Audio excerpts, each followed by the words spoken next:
క్రీస్తుని మహిమ కనబరచుము, క్రీస్తుని కనపరచెదం, మాలో క్రీస్తుని కనపరచెదం.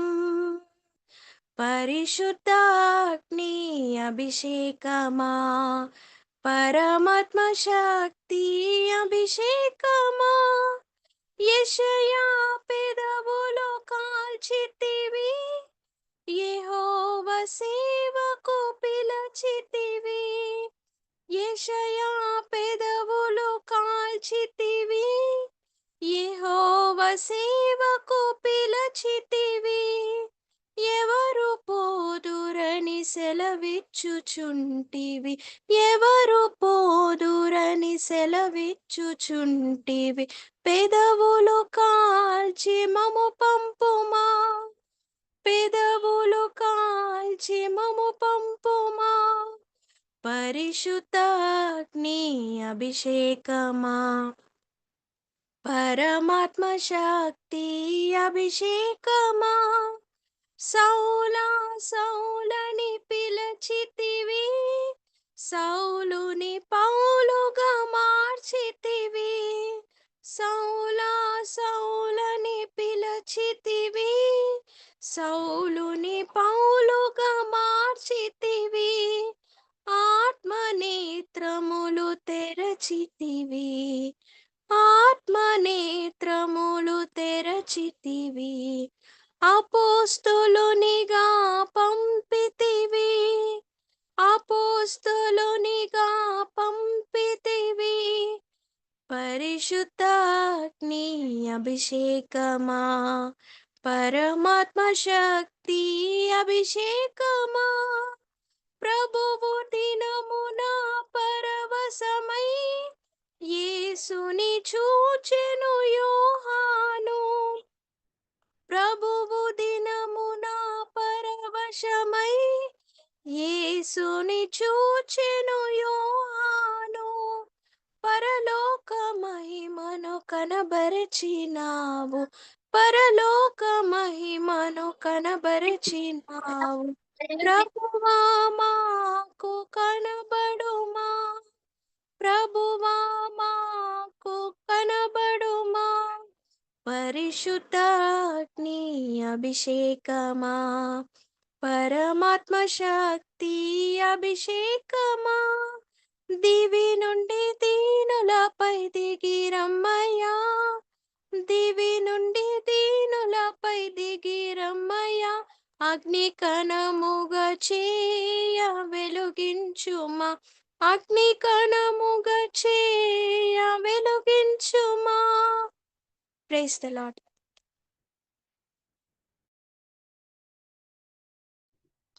Thank you sister. మరి ఇప్పుడు మొదటగా విజయ్ కుమార్ అన్న షేర్ చేసుకుంటారు. Okay brother, thank you. Praise lord brothers and sisters. మన ధ్యానాంశంలో మత్తయి సువార్త 23 చివరిలో ఉన్నాము. 23వ అధ్యాయం ఎక్కువ వేషధారణ గురించి చాలా పరిసయ్యుల్ని బాగా గద్దిస్తారు యేసయ్య. వేషధారణ అనేది బేసికల్గా క్రైస్తవుల్లో వాళ్ళ దైనందిన జీవితంలో కనపడదు, కానీ చర్చ్కి వచ్చినప్పుడే కనబడుద్ది. చర్చ్లో ఉన్న మిగిలిన వాళ్ళ దగ్గర మాత్రమే మనం వేషధారణ కలిగి ఉండటానికి ప్రయత్నిస్తాం. ఇది ఎందుకు వస్తుంది అంటే మనుషుల అభిప్రాయాలకి ఎక్కువ ప్రాముఖ్యత ఇవ్వడం. మనుషుల అభిప్రాయాలకి ఎక్కువ ప్రాముఖ్యత ఇవ్వడం అనేది మనం యవ్వనంలో ఉన్నప్పుడే దాని నుంచి విడుదల పొందాలి. సో ఎందుకంటే అది మన భక్తి జీవితంలో ఒక చాలా హడ్డిల్ అయిపోతుంది. తర్వాత రాను రాను రాను రాను మనం ఇతరుల వాళ్ళు ఏమనుకుంటారో, నన్ను భక్తిగా నన్ను ఎంతకాలం నుంచి వస్తున్నాడు, నేను సరిగా భక్తి చేయట్లేదని అనుకుంటారేమో అని వాళ్ళ కోసం అక్కడ ఒక భక్తి కలిగిన మాటలు ఒక రూపాన్ని ప్రదర్శిస్తూ ఉంటాం. దేవుడు ఏమంటున్నాడంటే అంతరంగ జీవితాన్నిలో పరిశుద్ధతను కోరుకుంటున్నాడు ఆయన, బాహ్య జీవితాన్ని కాదు. కానీ మనం ఏంటంటే బయట చక్కగా కనపడడానికి ఎక్కువ ప్రయారిటీ ఇస్తాం. మనుషులంగా సాధారణంగా ప్రతి ఒక్కరికి ఉండేది అది. అయితే దాని నుంచి మనం వెంటనే దేవుణ్ణి అడిగి, ప్రభా ఇదిగో ఈ ఏరియాలో నేను వేషధారణ కలిగి ఉన్నాను, నాకు సహాయం చేయండి, నాకు విడుదల దయచేయండి అంటే దేవుడు సహాయం చేస్తాడు దాని నుంచి బయటికి రావడానికి. ఎందుకంటే మనుషులంగా మనం ఇతరుల అభిప్రాయాలకు విలువనిచ్చే వాళ్ళంగా పెరుగుతాం. చిన్నప్పటి నుంచి ఇది మంచిది కాదు, ఇది కరెక్ట్ కాదు, నువ్వు ఇలా సరిగా ఉండు అని పేరెంట్స్ దగ్గర నుంచి వచ్చే ఇన్స్ట్రక్షన్స్ తో ఏమవుతుందంటే మనం మన ఇష్టానుసారంగా కాకుండా వాళ్ళ ఇష్టాన్ని, పేరెంట్స్ ఇలా ఉంటే ఇష్టపడుతున్నారు కాబట్టి వాళ్ళు ఉన్నప్పుడు అలా చేద్దాం అంటే వేషధారణ అక్కడే అలవాటైపోతుంది. సో నాకు అనిపించింది ఏంటంటే పిల్లల్ని మనం అవును కరెక్ట్ గా ఉండాలి, ఇది కరెక్ట్ కాదు అని చెప్తూనే ఇదిగో ఈ ఏరియాలో నువ్వు నటించొద్దు, నువ్వు ఎలా ఉండాలనుకుంటున్నావు అలా ఉండు, అయితే ఇలా ఉంటే పరిస్థితి ఇది అని మనం వివరిస్తే బాగుంటది అని ఒకటి నేను నేర్చుకున్నాను. ఎందుకంటే చిన్నప్పటి నుంచే మనుషుల అభిప్రాయాలకి ప్రయారిటీ ఇవ్వడం అనేది అలవాటైపోతుంది. దాని నుంచి బయటపడి నా ఇష్టానుసారంగా నేను ఉంటాననేది విచ్చలవిడితనం కూడా ఉండకూడదు, మారాలి. అది మనం క్లియర్ గా పిల్లలకు చెప్పుకుంటా ఉండాలి అని ఒకటి నేను నేర్చుకున్నాను. తర్వాత నాకు భలే నచ్చిన మాట ఏంటంటే జాక్ బ్రదర్ చెప్పారు, ఒక దైవజనుడి మీద నీకున్న అభిప్రాయమే నీ యొక్క ఆత్మీయ స్థితిని తెలియజేస్తది అని. చాలా బాగా నచ్చింది ఆ మాట. నిజమే, మనం ఏ దైవజనుడిని ఇష్టపడుతున్నాం లేదా ఎవరి మెసేజెస్ బాగా వినడానికి ఇష్టపడుతున్నాం, ఒక దైవజనుడి మీద ఒపీనియన్ ఎలా ఉంది అనేది మన ఆత్మీయ స్థితిని తెలియజేస్తదంట. అవును, ఖచ్చితంగా నిజమే. ఎందుకంటే అక్కడ ఆ టైంలో యేసయ్య అసల ఆ లోకంలో అప్పుడు బ్రతుకున్న వాళ్ళలో ది బెస్ట్. కానీ ఆయన్ని మాత్రం అందరూ బయల్జబుల్ అని అన్నారు. అంటే అది ఆత్మీయ స్థితి, అక్కడ వాళ్ళ ఆత్మీయ స్థితి. ఈరోజు ఇప్పుడు కూడా మనం కొంతమందిని ఇష్టపడతాం, కొంతమందిని హేట్ చేస్తాం. అది మన ఆత్మీయ స్థితిని తెలియచేస్తది. అంటే ఒకళ్ళని ఒకళ్ళు జడ్జ్ చేసుకోవడం కాదు గానీ వివేచన కలిగి ఉండాలి. మనం ఎవరిని అనుసరిస్తున్నాం అనే దాని విషయంలో వివేచన కలిగి ఉండాలి. మనకి బైబిల్ మనకి క్లారిటీ ఇచ్చేస్తది. సరిగ్గా సత్యాన్ని మనం ప్రేమిస్తే దేవుడు మనకు క్లారిటీ ఇస్తాడు. దాని గురించి మాట్లాడబోతున్నాను. ఇంకొక విషయం ఏంటంటే నేను నేర్చుకున్నది చివర్లో 23వ అధ్యాయం చివర్లో ఒక మాట ఉంది. మీ ఇల్లు మీకు విడవబడుతుంది అని చెప్పేసి. అయితే దేవుడు మనతో కూడా వ్యక్తిగతంగా నేను విడిచిపెట్టేస్తున్నాను నేను అని అంటున్నాడేమో. కానీ అయినా గాని మనం భ్రమలో ఉన్నామా అనేది ఎప్పటికప్పుడు పరిశీలించుకోవాలి. దే ఆయన ఆయన ఎన్నో సార్లు మనకి వాక్యాల ద్వారా, మాటల ద్వారా తర్వాత మెసేజెస్ ద్వారా ఆయన మనతో మాట్లాడుంటారు. మాట్లాడినప్పుడు నేను పశ్చాత్తాపపడుతున్నానా? లేకపోతే నన్ను నేను సమర్థించుకుంటున్నానా? అలా దేవుడు ఒక పట్టు విడిచేస్తున్నాడా మన మీద? విడిచేస్తున్నా గాని నేను దేవునిలోనే ఉన్నాననే భ్రమలో ఉన్నానా? ఎప్పటికప్పుడు మనం పరిశీలించుకోవాలి. సంఘంలో ఒక బాధ్యత కలిగిన సహోదరుడిగా అందరం మనం బాధ్యత కలిగిన సహోదరులమే ఒకరి పట్ల ఒకళ్ళం. ఎందుకంటే మనం బల్లలో పాలు పంచుకుంటున్నామంటే ప్రతి ఒక్కళ్ళ బాధ్యతను మనం తీసుకుంటున్నట్టు. సో వాళ్ళ బాధ్యతని తీసుకుంటున్నప్పుడు నేను దేవుడు నాకు ఇచ్చే ఇన్ఫర్మేషన్ అంటే దేవుడు నాకు ఏమైతే నేర్పిస్తున్నాడో వాటి విషయాల్లో నేను ఎంత తీవ్రంగా ఉన్నాను. ఎందుకంటే అతని బాధ్యత నా మీద ఉంది కాబట్టి నేను నిజంగా నిజాయితీగా సరిగా ఉన్నప్పుడే నా సహోదరుడికి నేను ఏదైనా సాయం చేయగలను ఆత్మీయంగా. కాబట్టి ఇతరుల విషయంలో నేను స్పృహ కలిగి ఉన్నానా? లేకపోతే రోమీయులకు రాసిన పత్రిక 14వ అధ్యాయంలో ఒక మాట ఉంటది ఏంటంటే ఎవరి కోసమైతే క్రీస్తు చనిపోయానో ఆ సహోదరుని నీ భోజనము ద్వారా దూరం చేయొద్దు అని చెప్పేసేసి అని ఉంటది. నీ భోజనము చేత పాడు చేయకుమని ఉంటది. అక్కడ భోజనం అని వాడబడింది గానీ మనం ఎలా దాన్ని అన్వయించుకోవాలనిపించిందంటే నాకు ఎవరి కొరకైతే క్రీస్తు చనిపోయానో ఆ సహోదరుని నీ నిర్లక్ష్యం చేత పాడు చేయకుము అని నాకు అది అనిపించింది. కాబట్టి దేవుడు నాకు ఏమైతే ఇస్తున్నాడో, ఏమైతే నాకు నేర్పిస్తున్నాడో వాటిని నేను తీవ్రంగా తీసుకున్నప్పుడు నా సంఘంలో ఉన్న సహోదరుడికి నేను సాయం చేయగలను. లేదు నేనే సరిగా తీసుకోకుండా ఏదో ఆదివారం పూట సంఘంలో ఉన్నప్పుడు వేషధారణ కలిగి ఉంటే అది దేనికి ఉపయోగపడదు. సహోదరుడిని పాడు చేస్తది గూడా. ఇది ఒకటి రెండోది నేను నేర్చుకున్నాను. చివరిగా యేసుక్రీస్తు రాకడికి ఉన్న ముఖ్య సూచన ఏంటంటే మోసం. లోకంలో విస్తారంగా మోసం పెరిగిపోద్దని. అయితే ఈ మోసం నుంచి నేను ఎలా బయటపడాలనే దానికి జాక్ బ్రదర్ చెప్పేది ఏంటంటే వాక్యం నుంచి ఆయన తీసుకొని చెప్తున్నారు 2 తెస్సలోనిక 2:9 నుంచి ఏంటంటే మనం సత్యాన్ని ప్రేమించే వారంగా ఉన్నప్పుడు మాత్రమే ఈ మోసం నుంచి మనల్ని దేవుడు బయటపడేస్తాడు. సత్యాన్ని ప్రేమించడం అంటే వాక్యం ద్వారా గాని లేదన్నా ఏదైనా మెసేజ్ ద్వారా గాని దేవుడు మనతో మాట్లాడినప్పుడు నా హృదయంలో ఇగో పలానా ఏరియాలో నువ్వు తప్పుగా ఉన్నావు, నువ్వు పాపం చేసావు అని తెలియగానే దాన్ని సమర్థించుకోకుండా అంటే వాడు అలా చేశాడు కాబట్టి నేను ఇలా మాట్లాడడం కరెక్టే అని అనుకుంటున్నామా? లేకపోతే అవును ప్రభువా నేను అతన్ని దూషించాను, వెంటనే ఎళ్లి క్షమాపణ అడుగుతాను అని ఒప్పుకుంటున్నామా? సో, వెంటనే మనలో పాపాన్ని దేవుడు చూపించినప్పుడు వెంటనే దానికి లోబడి అవును ప్రభువా నన్ను క్షమించు, నేను ఈ ఏరియాలో పాపం చేశాను. లేకపోతే ఈ విషయంలో నేను వేషధారణ కలిగి ఉన్నాను, నాకు సహాయం చేయండి దాని నుంచి బయటపడడానికి అని సత్యాన్ని ప్రేమించడం అంటే అదంట. సత్యాన్ని ప్రేమించడం అంటే నీ లోపాన్ని, నీ పాపాన్ని దేవుడు నీకు చూపించినప్పుడు వెంటనే దాన్ని ఒప్పుకోవడం. అలా ఉన్నప్పుడు మాత్రమే మనం మోసంలో నుంచి రక్షింపబడతాం. ఈ విషయాలు నేను నేర్చుకున్నాను. Thank you brothers and sisters. Thank you అన్న. మరి ఇవాళ నేను తెలుసుకున్న కొన్ని విషయాలు మీతో షేర్ చేసుకోవాలనుకున్నాను. మొదటగా వచ్చేసరికి మరి ఇక్కడ ఉన్నది కదా, మరి పరిసయ్యులు అయితే గనక బాహ్యంగా గిన్నెలు కడుక్కుంటారు, లోపల కడగరు అని చెప్పి. కానీ ఇక్కడ చూస్తే దాని గురించి ఒక ఉపమానం చెప్తూ, ఒక పారబుల్ లాగా చెప్తూ బ్రదర్ ఒక మాట చెప్తారు. ఏమనంటే గనక పాతకాలంలో లా తోటి అంటే ధర్మశాస్త్రంతో ఉండేవాళ్ళు ఏంటంటే ఒక ఆయింట్మెంట్ రాసుకునేవాళ్ళు. అంతేగాని వాళ్ళు ఎటువంటి యాంటీబయాటిక్ అని ఎటువంటి టాబ్లెట్ వేసుకునేవాళ్ళు. సో ఏంటంటే ఎప్పుడైనా ఎక్కడైనా కురుపులు రాగానే ఆ క్రీమ్ రాసుకునేవాళ్ళు, ఆ కురుపులు పోయేవి.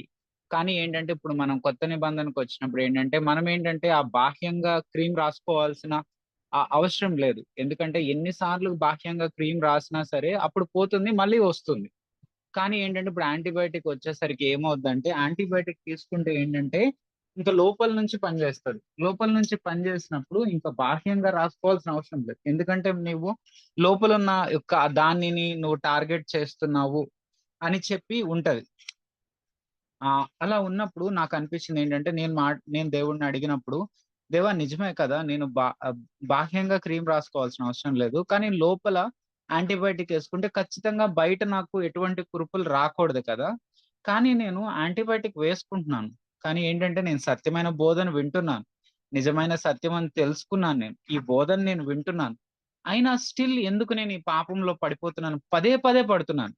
ఒక కొత్త ఆజానుభావులొచ్చి కొత్త వాళ్ళని నేను జయించలేకపోతే అనుకోవచ్చు నేను కొత్తగా.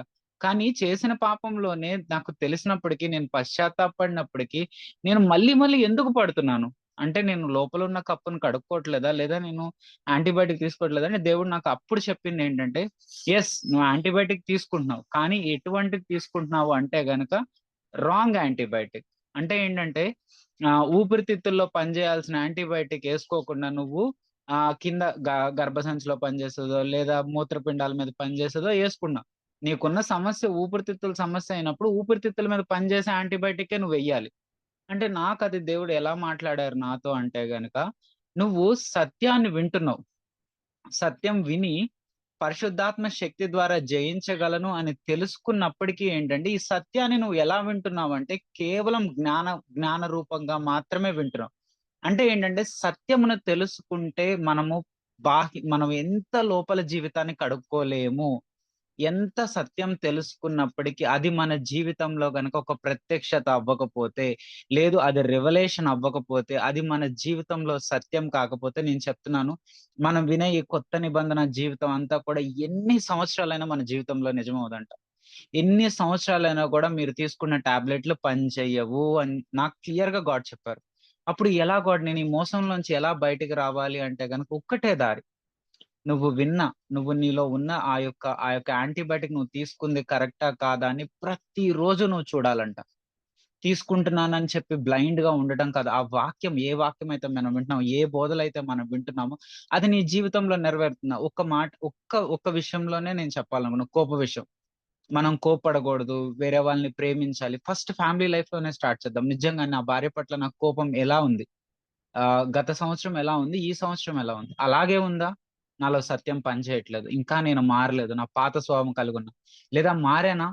ఎంతలాగా మారాలి? క్రీస్తు స్వారూప్యంలాగా నేను మారాల్సినంత మారానా? లేదా కొద్దిగానే మారానా? మనం ప్రతీదీ పరిశీలించుకోవాలి. మనం పరిశుద్ధాత్మ శక్తి మీద ఆధారపడాలి. మన జీవితం నిజంగా మన అంతరంగ పురుషుడు కడుక్కుంటే బాహ్య పురుషుడు కడుక్కోవాల్సిన అవసరం లేదు. ఆటోమేటిక్‌గా క్లీన్ అవుతది. దేవుడిచ్చిన ప్రామిస్ అది. కానీ మనమేం చేస్తున్నామంటే సత్యం వింటున్నాము అని చెప్పి భ్రమలో ఉంటున్నాం. వినటం కాదు కావాల్సింది. It is revelation. మనలో ప్రత్యక్షత అవ్వాల్సిందే. ప్రతిరోజు మనం ఆ ప్రత్యక్షత మనలో అవుతుందో లేదో గమనించాల్సిందే. ఈ విషయం దేవుడు నాతో నాతో మళ్ళీ మళ్ళీ జ్ఞాపకం చేశారనమాట. ఏంటంటే నువ్వు కరెక్ట్ అయిన యాంటీబయాటిక్ తీసుకుంటున్నావో లేదో కూడా గమనించాల్సిందే అని. తర్వాత రెండో థింగ్ ఏంటంటే గనక ఆఖరి దినాల గురించి చెప్పారు. ఏంటంటే ఆఖరి దినాల్లో చాలా మంది మోసపరిచే వాళ్ళు వస్తారు అంట. మోసం చేసేవాళ్ళు. ఆ దినాల్లోనే దేవుడు ఆఖరి దినాలు అంటుంటే మనం ఇంకా చెప్పాలంటే ఆఖరి సెకండ్స్‌లో ఉన్నాం. అంటే ఏంటంటే ఆఖరి గడియలే ఇంక ఇవి. మరి ఇలాంటి సమయాల్లో మనము మోసపరచకుండా, మనల్ని మనం మోసం చేసుకోకుండా ఉండాలి అంటే గనక, నాకు దేవుడిచ్చిన హెచ్చరికలు నేను మీతో చెప్తాననుకున్నా. ఫస్ట్ హెచ్చరిక గాడ్ నాకు చెప్పింది ఏంటంటే, మొదటిగా నేను చెప్తాను అది నాకు ఎల్డర్స్ కూడా ఇచ్చిన హెచ్చరికే. ఏంటంటే, ఏ ఎవరిది పడితే వాళ్ళది don't listen to any kind of messages. ఎందుకు చెప్తున్నాను ఈ మాట అంటే నేనేదో సీఎఫ్‌సీని ఓవర్ ఎంకరేజ్‌మెంట్ కాదు. నేను లాస్ట్ టైమ్ మనోహర్ చెప్పాడు. వచ్చాడురా సీఎఫ్‌సీ భక్తుడు అన్నట్టు. అలా కాదు నేను చెప్పేది. నేను ఎందుకు క్లియర్‌గా చెప్తున్నానంటే do don't listen to any messages వాళ్ళ జీవితం మీకు తెలియకపోతే వాళ్ళ మెసేజ్‌లు వినొద్దు. నేను యంగ్ పీపుల్‌కి మరి ముఖ్యంగా చెప్తున్నాను. ఎల్డర్స్‌కి వివేచన ఉండొచ్చు. కొంతమంది పెద్దవాళ్ళకి జ్ఞానం ఉండొచ్చు. వాళ్ళు తీసుకోగలిగినంత తీసుకోవచ్చు. తీసుకోలేనంత వదిలేయొచ్చు. కానీ యవ్వనస్తులకి మాత్రం నేను ప్రత్యేకంగా చెప్తున్నాను.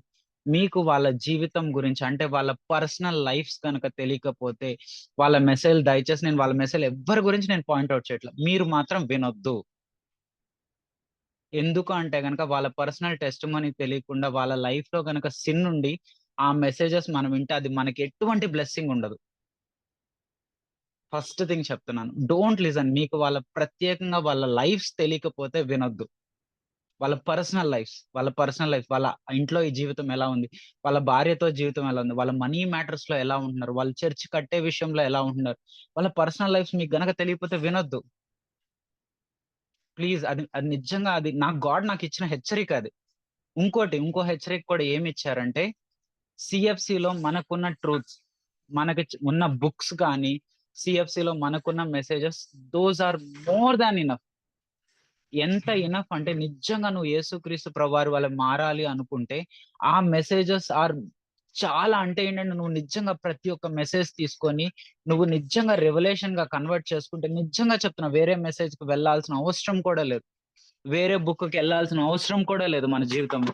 ఎందుకంటే ప్రతి ఒక్క విషయంలో money matter, angry matter, self condemnation matter, discouragement matter ఏదైనా ప్రతి ఒక్క దాని గురించి యేసుక్రీస్తు ప్రభువారి గురించి ప్రతి ఒక్క విషయం వివరింపబడుంది.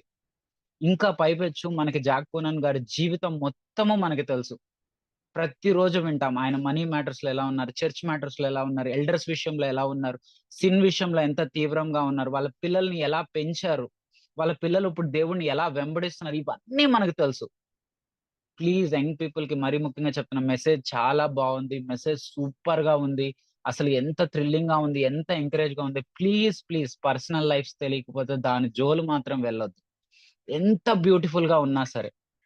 అండ్ ఇంకో 3 థింగ్స్ నేను చెప్తాను. ఇంకో 3 నాకు నేర్పించింది.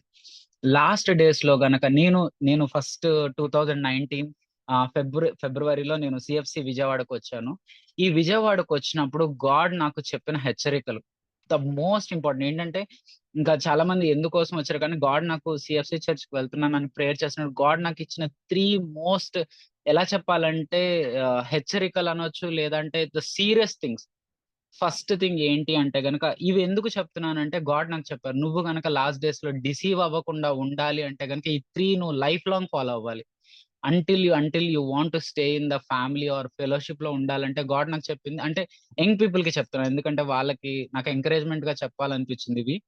ఫస్ట్ థింగ్ ఏంటంటే వెన్ సమ్‌వన్ డిసిప్లైన్స్ యూ ఎవరైనా గనక నిన్ను ఆహ్, ఎలా చెప్పాలి డిసిప్లిన్ అనే వర్డ్ తెలుగులో ఎలా చెప్పాలో తెలియట్లేదు. నిన్నెవరైనా గనక కరెక్ట్ చేస్తున్నా ఎవరైనా గనుక మోస్ట్‌లీ ఎల్డర్స్ అవ్వచ్చు.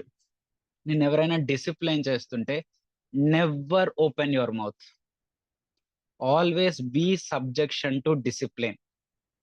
యవనస్తులు మరి ముఖ్యంగా అది ఎల్డర్స్ అవ్వచ్చు, లేదా మీ పేరెంట్స్ అవ్వచ్చు. ఎవరైనా గనక మిమ్మల్ని గనక ఆహ్, ఆహ్, ఏమన్నా డిసిప్లైన్ చేస్తున్నారు, ఏమన్నా మీకు మంచి చెప్తున్నారంటే నెవర్ ఓపెన్ యువర్ మౌత్. విధేయతతోటి, ఒబీడియన్స్‌తో ఆ డిసిప్లిన్‌ని స్వీకరించాలి.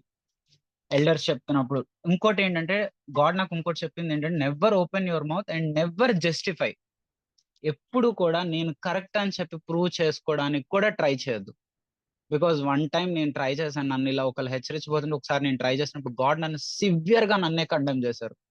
Why open your mouth? నేను చెప్పాను నీకు జస్టిఫై చేసుకోవద్దని. నేను ఈ మిస్టేక్ చేశాను కాబట్టి చెప్తున్నా. ఎవరైనా మిమ్మల్ని డిసిప్లైన్ చేస్తుంటే ఎప్పుడు కూడా నోరెత్తొద్దు. డిసిప్లైన్ ఈజ్ లైక్ ఏ తైలాభిషేకం మన పైన. It is like a blessing on to our life. అలా డిసిప్లైన్ వాళ్ళు చేయడం, వాళ్ళు ఉండడమే మన అదృష్టం. Because I don't have a father. నా 23 ఇయర్స్ అప్పుడు the most critical time where I want someone to discipline me. నన్ను ఎవరో ఒకళ్ళు ఆ డిసిప్లైన్ చేయాల్సిన వయసులో I lost my earthly father. But still God loved me so much. They given me beautiful elders in our church. వాళ్ళు నన్ను discipline చేయడానికి God నాకు చెప్పారు ముందే, నువ్వు నోరు ఎత్తకూడదు. That helped me not to get deceived. నేను డిసీవ్ అవ్వకుండా నాకు అది హెల్ప్ చేసింది. అలాగే సెకండ్ థింగ్ దేవుడు నాకు చెప్పిందంటే నెవర్, ఎప్పుడు కూడా సంఘంలో గుంపుల్ని చేయొద్దు. Never form groups in church. ప్రతి ఒక్కరు ఈక్వల్ అంట చర్చ్ లో. నీకు ఎంత ఫేవరెటిజం ఉన్నా సరే, ఫేవరెటిజం ఉన్నా never, you should never form groups. ఎప్పుడు కూడా చర్చ్ లో గ్రూప్స్ ఫార్మ్ చేయొద్దు. If you are groups form చేసావంటే you are the first person to be deceived. Never form groups. Third thing God నాకు చెప్పిందంటే you are slave to every one. నువ్వు ప్రతి ఒక్కరికి బానిసవే. అంటే ఎలాగా అంటే ప్రతి ఒక్కరు అక్కడ రాజులు, యాజక సమూహాలు, వాళ్ళు queens and kings. You are slave to every one. నేను డాక్టర్ చదివాను, నేను చాలా మంచి ఎడ్యుకేషన్ కలిగి ఉన్నాను, నాకు మంచి స్టేటస్ ఉంది, nothing. You are slave to every one. This 3 హెచ్చరికలు గాడ్ నాకు తీవ్రంగా చెప్పి మరి పంపించి. ఎందుకు ఇవి ఇంతలాగా చెప్తున్నాను అంటే నేనేదో స్పిరిచువల్ అని కాదు, నేనేదో ఓవర్ అని కాదు, కానీ because these kept me from deception. నన్ను లాస్ట్ డేస్ లో డిసీవ్ అవ్వకుండా గాడ్ నాకు యవనస్తులు మరి ముఖ్యంగా తీసుకోవాలి. ఎవరైనా మిమ్మల్ని డిసిప్లైన్ చేస్తున్న, ఎవరైనా మీకు ఏమైనా చెప్తుంటే అది మీ పేరెంట్స్ అయినా అవ్వనివ్వండి, ఎవరైనా మీకు ఏమైనా చెప్తే అది మీ అదృష్టం. నిజంగా దానికి విధేయత చూపించి ఒబీడియన్స్ చూపిస్తే God will definitely bless you in this last days. మీకు ఎక్కడైనా గ్రూప్స్ లాగా ఫామ్ అవుతుంటే ఆ గ్రూప్స్ ఫార్మిజం నుంచి బయటకు వచ్చేయండి. ఇంకోటి ఏంటంటే కనుక be be always in the place of service. Because treat ఏదో చర్చ్ లో ఏదో గుర్తింపు కోసం కాదు. Treat your self. క్రైస్ట్ ఎలాగైతే తన స్లేవ్ గా అందరి శిష్యుల పాదాలు కడిగారు, it was genuine. Ask God. మీకు అలా లేకపోతే దేవుడిని అడగాలి. These things I learn. Last days లో నిజంగా మనం డిసీవ్ అవ్వకూడదు, చాలా జాగ్రత్తగా ఉండాలి. బికాస్ సో మెనీ ఆర్ ఈ లాస్ట్ డేస్ లో అందరు డిసీవ్ చేసే వాళ్ళు ఉన్నారు. Only God can help us and church can help us. మరి దేవుడు ఈ మాటలు దీవించిన గాక. మరి నెక్స్ట్ మన సాంబీ సిస్టర్ షేర్ చేసుకుంటారు, ఆ తర్వాత సారా సిస్టర్ షేర్ చేసుకుంటారు.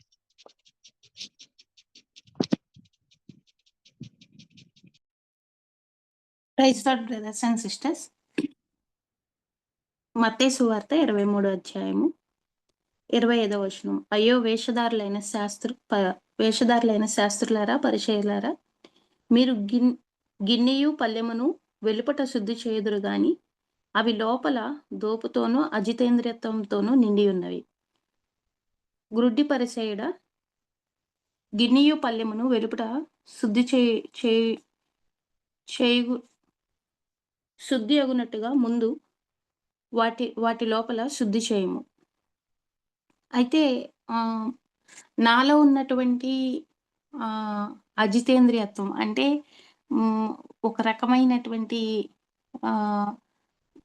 ఒక నీచత్వాన్ని నేను నా అంతటి నేను తెలుసుకోవటం అనేది చాలా కష్టతరం. ఎప్పుడైతే దేవుని యొక్క పాదాల చెంతకు వస్తామో, రీసెంట్గా నేను విక్టర్ బ్రదర్ గారి యొక్క క్వశ్చన్ అండ్ ఆన్సర్ సెక్షన్లో కూడా నేను ఈ మాట విన్నాను. దేవుడికి దగ్గరగా అవుతే ఫస్ట్ మనలో ఉన్నటువంటి లోపాలు తెలుస్తాయి అంట. ఆ క్వశ్చన్ కూడా ఇదే అడిగారు. దేవుడికి దగ్గరగా ఉన్నాము అనటానికి గుర్తు ఏంటి అని అడిగినప్పుడు ఆన్సర్ ఇలా ఇచ్చారు. మనం ఎప్పుడైతే దేవుడికి దగ్గరగా ఉంటామో మనలో ఉన్నటువంటి లోపాలు ఒక్కోటి దేవుడు రివీల్ చేస్తూ ఉంటారు. అయితే నాలో ఉన్న లోపాలను దేవుడు చూపిస్తున్నప్పుడు నేను అవి మార్చుకోవటానికి సిద్ధంగా ఉండి నా అంతరంగ స్వభావాన్ని పరిశుద్ధపరచుకోవటానికి, క్లెన్స్ చేసుకోవటానికి నేను ఆసక్తి కలిగి ఉంటే నేను దేవుడికి నచ్చినటువంటి స్వారూప్యంలోనికి మార్చబడతాను. అంటే యేసుక్రీస్తు ప్రభు వారి యొక్క స్వారూప్యంలోనికి కొంచెం కొంచెంగా నేను మార్చబడతాను. అలా కాకుండా నేను నాలో ఏమీ లేదు అని నన్ను నేను ఈ విషయంలో నేను కరెక్టే, ఈ విషయంలో నేను కరెక్టే అని చెప్పేసి నన్ను నేను సర్ది చెప్పుకుంటూ ఉంటే ఎప్పటికీ నేను వేషధారంతోనే ఉంటాను. సో, అంతరంగ స్వభావం అనేది దేవుడు ప్రాముఖ్యంగా చూసేటువంటి విషయమని నేను CFCకొచ్చిన తర్వాత ప్రాముఖ్యంగా నేను నేర్చుకున్నాను. బయటికి నేనెలా కనపడినా ఎదుటి వాళ్ళకి వాళ్ళ దృష్టికోణాన్ని బట్టి నేనెలా కనపడినా నాకనవసరం గానీ, దేవుడి దృష్టిలో నేనెలా ఉన్నాను అన్నది మాత్రం మెయిన్‌గా ఎప్పటికప్పుడు నన్ను నేను పరీక్షించుకుంటూ, చూసుకుంటూ ఉంటాను. అలాగని ఎదుటి సహోదరి, సహోదరిని అభ్యంతరపరిచేలాగా కూడా ఉండకూడదు. ఎందుకంటే దేవుడు ఖచ్చితంగా దేవుని వాక్యం ద్వారా తెలియజేస్తున్నాడు. దేవుణ్ణి నేను ప్రేమిస్తున్నాను అంటానికి గుర్తేంటంటే, నా తోటి సహోదరి, సహోదరులను కూడా అదే రీతిగా ప్రేమిస్తాను. వాళ్ళకి ఎటువంటి అభ్యంతరకరంగా కూడా ఉండకూడదు అన్నది నేను తెలుసుకున్నాను. సో, అంతరంగ జీవితం అనేది చాలా ప్రాముఖ్యమైనది. అంతరంగంలో మనం ఎటువంటి మంచి స్వభావంతో కలిగి ఉంటామో అదే మంచి బయటకొస్తుంది. ఒక ఎగ్జాంపుల్ ఎప్పుడు జాక్ బ్రదర్ గారిది మనందరికీ తెలిసిందే. ఒక బౌల్‌లో అదేంటి చేదు నీళ్ళని తీసుకొనెళ్తే ఆ బౌల్‌ని కదిపితే ఆ చేదు నీళ్ళే కింద పడతాయి. అదే స్వీట్ వాటర్ తీసుకెళ్తే స్వీట్ వాటరే కింద పడతాయి. సో, అంతరంగంలో మనము ఎలా ఉన్నామనేది అది బయటకొస్తుంది కాబట్టి బాహ్య సంబంధమైనటువంటి జీవితం మీద ఎక్కువ ఆసక్తి కలిగి లేకుండా, అంతరంగ జీవితం దాని మీద ఆసక్తి కలిగి ఉండి ఎప్పటికప్పుడు క్లెన్స్ చేసుకుంటూ ఉంటే, క్రీస్తు స్వారూప్యంలోనికి మార్చబడి, తండ్రిని ఆనందపరిచే వాళ్ళంగా ఉంటామనేది నేను నేర్చుకున్నాను. అయితే ఆహ్, 23:38 వచనం. ఇదిగో మీ ఇల్లు మీకు విడవబడి ఉన్నది. అయితే ఆహ్, దేవుడు సరిచేస్తున్నప్పుడు, దేవుడు మన విషయమై కాన్సంట్రేషన్ చేస్తూ, ప్రతీదీ చూపిస్తున్నప్పుడు, ఆయన తన పిల్లల్ని జాగ్రత్త చేయాలని జెప్పేసి కేర్ తీసుకుంటున్నప్పుడు, దాన్ని రిజెక్ట్ చేస్తూ ఉంటే, దేవుడు కూడా అక్కడ ఉండడు. ఇందాకడ బ్రదర్ చెప్పారు కదా! మనలో ఉండటానికి ఆయన్ని మనమే రిజెక్ట్ చేస్తున్నాం. ఆయనేమి వెళ్ళిపోతా అంటలేదు గానీ, మనమే రిజెక్ట్ చేస్తున్నట్టుగా, ఇండైరెక్ట్‌గా రిజెక్ట్ చేస్తున్నట్టుగా ఉంటుంది. 24 అధ్యాయము 5 వచనం. అనేకులు నా పేరట వచ్చి నేనే క్రీస్తునని చెప్పి పలువురిని మోసపరచుదురు. ఇది రీసెంట్‌గా నాకు ఎక్స్‌పీరియన్స్ అయింది. తెలిసిన ఒక బ్రదరు అంటే నాకు తెలీదు అంతకుముందు పాత కొలీగ్ అన్నమాట. అతను నాకు ఇట్లా మామూలుగా ఏదో మార్కెటింగ్ విషయమై నన్ను కన్సల్ట్ అయ్యి చెప్తూ ఆహ్, నేను బిలీవర్‌నే అన్నప్పుడు ఓకే. మంచిది అనుకున్నాను. అయితే మంచిది అనుకున్నప్పుడు ఆ బ్రదర్ ఏం చేశారంటే ఒక బుక్ ఇచ్చారు. ఇది చదువు, ఇది చదువు అని చెప్పి కొన్ని విషయాలు చెప్తుంటే నేను సరే నేను దాన్ని ఎలా తీసుకున్నాను అంటే చదువు, చదువు అని ఫోర్స్ చేస్తున్నారు. ఈవెన్ మరుసటి రోజు కూడా ఫోను చేసి బుక్ చదవటం స్టార్ట్ చేశా. అసలు దేవుడి ప్రేమలో బలవంతం ఉండదు కదా! బుక్ ఇచ్చారు ఓకే. ఇచ్చి లీవ్ ఇట్ వదిలేయాలి.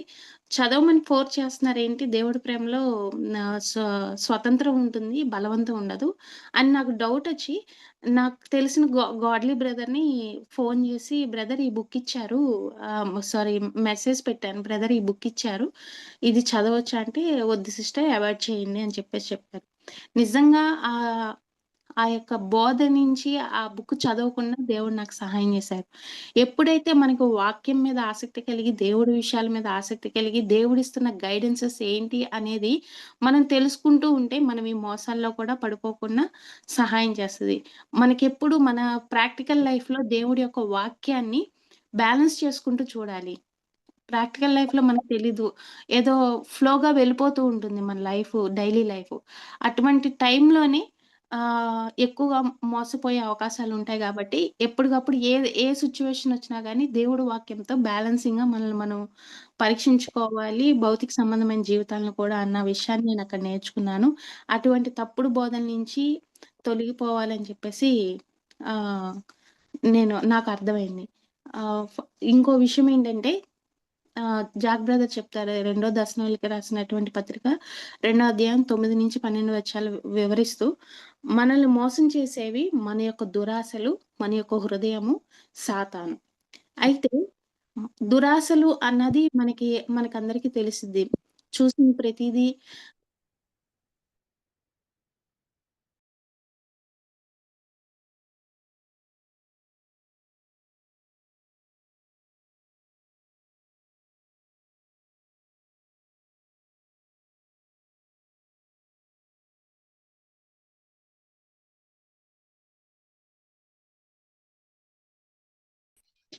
అక్క మీరు మ్యూట్ అయిపోయింది అక్క. ఇప్పుడు వినబడుతుందా బ్రదర్? వినపడుతుంది. ఆ! ఆ! 2 దశలోనికి రాసినటువంటి పత్రిక 2వ అధ్యాయం 9-12 వచనాలు ఆహ్, ఆహ్, ఎక్స్‌ప్లెయిన్ చేస్తూ జాక్ బ్రదర్ గారు మన యొక్క దురాశలు, మన హృదయము, సాతాను ఈ ము ఈ 3 మనల్ని మోసం చేయటానికి ఆహ్, చే చే ఈటి చేత మనం మోసం చేయబడతాం అని చెప్పేసి వాక్యానుసారంగా తెలియచేసినప్పుడు, నాకు హృదయం దగ్గరకొచ్చేసరికి నాకు దేవుడు రివీల్ చేసిందేంటంటే, నేను వాక్యానుసారంగా నడుచుకొని కొంత అనుభవ జ్ఞానం ఏదైతే వస్తుందో, అది మాత్రమే సత్యం అనుకుని అక్కడే నేను ఆగిపోకూడదు. అది మాత్రమే సత్యం అని చెప్పేసి ఇతరులకి బ్రెయిన్ వాష్ లాగా నేను చేయకూడదు. దేవుని యొక్క సత్యం తెలియాల్సింది చాలా చాలా ఉంటుంది. అది ఎప్పుడు మనకి దేవుడు రివీల్ చేస్తారంటే, నేను ఎప్పుడైతే దీనత్వంతో ఆయన చెప్పే మాటలు అంటే వాక్యంలో కూడా ఉంటుంది కదా! మాట్లాడటానికి నిదానించి వినటానికి ఆసక్తి కలిగి ఉండాలని వాక్యం చెప్తుంది గదా! ఎప్పుడైతే నాకు తెలిసినయే ఎదుటి వాళ్ళకి చెప్పటం కాదు గానీ, ఎదుటి వాళ్ళు చెప్పేవి అంటే మన ఫెలోషిప్ ద్వారా నాకు కొన్ని రివీల్ చేశారు. ఇంకొక సిస్టర్‌కి ఇంకొన్ని రివీల్ చేస్తారు. ఆ యొక్క ప్రత్యక్షతను పొందుకోవటానికి ముందు నేను ఆసక్తి కలిగి ఉండాలి. లేదు నాకు మాత్రమే తెలిసింది సత్యము. నే నాకు దేవుడు తెలియజేస్తే సత్యాన్ని నేను అంగీకరించాలి, లేపోతే అంగీకరించకూడదు అన్నది కూడా మోసం కిందే వస్తుంది. నా హృదయం అలా కూడా మోసం చేసే అవకాశం ఉంది అన్న విషయాన్ని నేను తెలుసుకున్నాను. ఎప్పుడైతే గాడ్లీ ఫెలోషిప్‌లో ఉంటున్నామా లేదా అని మనకి బాగా తెలుసు. సీఎఫ్‌సీలో ఉన్న ప్రతి బిలీవర్‌కి తెలుస్తూ ఉంటుంది. గాడ్లీ ఫెలోషిప్ ఏంటి? అన్‌గాడ్లీ ఫెలోషిప్ ఏంటి? అన్నది ఖచ్చితంగా ఆహ్, ఆహ్, ఆ యొక్క వ్యత్యాసం అనేది ప్రతి ఒక్కళ్ళకి తెలుస్తుంది. సో, గాడ్లీ ఫెలోషిప్‌లో ఉన్నప్పుడు కేవలం నేను మాట్లాడటానికి నిదానించి, వినటానికి ఆసక్తి కలిగుంటే, దేవుడు తన యొక్క సత్యాన్ని వేరొక సహోదరి ద్వారా నాకు తెలియచేసి, ఆయన మార్గంలో నడిపిస్తారు. సో, నేను మోసపోకుండా ఉండాలి అంటే, ఒకటి సత్యాన్ని ప్రేమించటానికి, సత్యాన్ని పొందుకోటానికి నేను ఆసక్తి కలిగి ఉండాలి. రెండోది పాపం నుంచి రక్షించబడాలనేటువంటి తీవ్రమైనటువంటి కోరికను, ప్రయత్నాన్ని ఎప్పుడూ విడిచిపెట్టకూడదు అన్న విషయాన్ని నేను ఈ అధ్యయనం ద్వారా తెలుసుకున్నాను. ఈ విషయాలు నేను నేర్చుకున్నాను. Thank you brothers and sisters.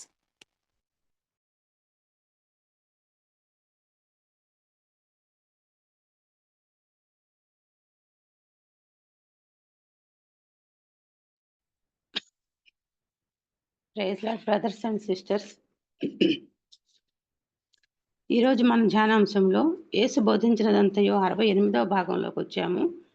మత్తయి సువార్త 23వ అధ్యాయము 26-39 వచనాలు, 24వ అధ్యాయంలో 1-11 వచనాల వరకు మనం ధ్యానం చేసుకుంటున్నాం.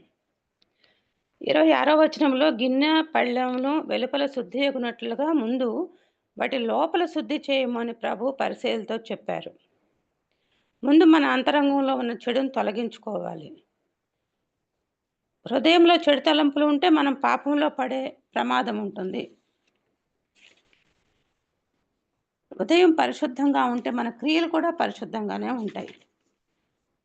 అంతరంగం లోపల శుద్ధి చేసుకుంటే బాహ్యంగా ఆటోమేటిక్గా శుద్ధి అవుతుంది అని ప్రభువు మనకి ఈ వాక్యంలో తెలియజేశారు. ప్రభు పరిసయ్యుల్ని మీరు సున్నం కొట్టిన సమాధులను పోలి ఉన్నారు, అవి పైకి అందంగా కనపడతాయి కానీ లోపల చచ్చిన వారి ఎముకలతో నిండి ఉంటాయి అని అంటారు. ఇది ఆత్మీయ మరణానికి సాదృశ్యంగా ఉంది. వీళ్ళు పైకి నీతిమంతులుగా కనపడుతున్నారు పరిసయ్యులు, కానీ లోపల వేషధారణతోనూ అక్రమంతోనూ నిండి ఉంటున్నారు. దాన్ని ప్రభువు అది సరికాదని చెప్పి వాళ్ళని గద్దిస్తున్నారు. అలాగే 29వ వచనంలో ప్రభువు మీరు ప్రవక్తల సమాధులను కట్టించుచు వాటిని అలంకరిస్తున్నారు, మీరు ప్రవక్తలు చంపిన వారి కుమారులమని మీ మీద మీరే సాక్ష్యం చెప్పుకొంచున్నారని అంటారు. ఇక్కడ ఎంతోమంది ప్రవక్తల్ని బతికున్నప్పుడు ఎవరు సరిగా చూడలేదు, అవమానాలు చేశారు, నిందించారు. అలాంటివి మనం పాత నిబంధన నుంచి ఇప్పటి వరకు మనం చదువుకుంటున్నాము, వింటున్నాము. యేషయా, ఇర్మియా, జకర్యా లాంటి ప్రవక్తల్ని హింసల పాలు చేశారు. మార్టిన్ లూథర్ లాంటి వాళ్ళు కూడా సత్యాన్ని బయటకు తీసుకురావాలని వాళ్ళు ఎంతో ప్రయత్నం చేశారు. ఆయన గోడల మీద రాసేవాళ్ళు వాక్యాన్ని. కానీ ఆయన బతికున్నప్పుడు ఆయన శ్రమ పెట్టారు. చనిపోయిన తర్వాత పొగుడుతున్నారు.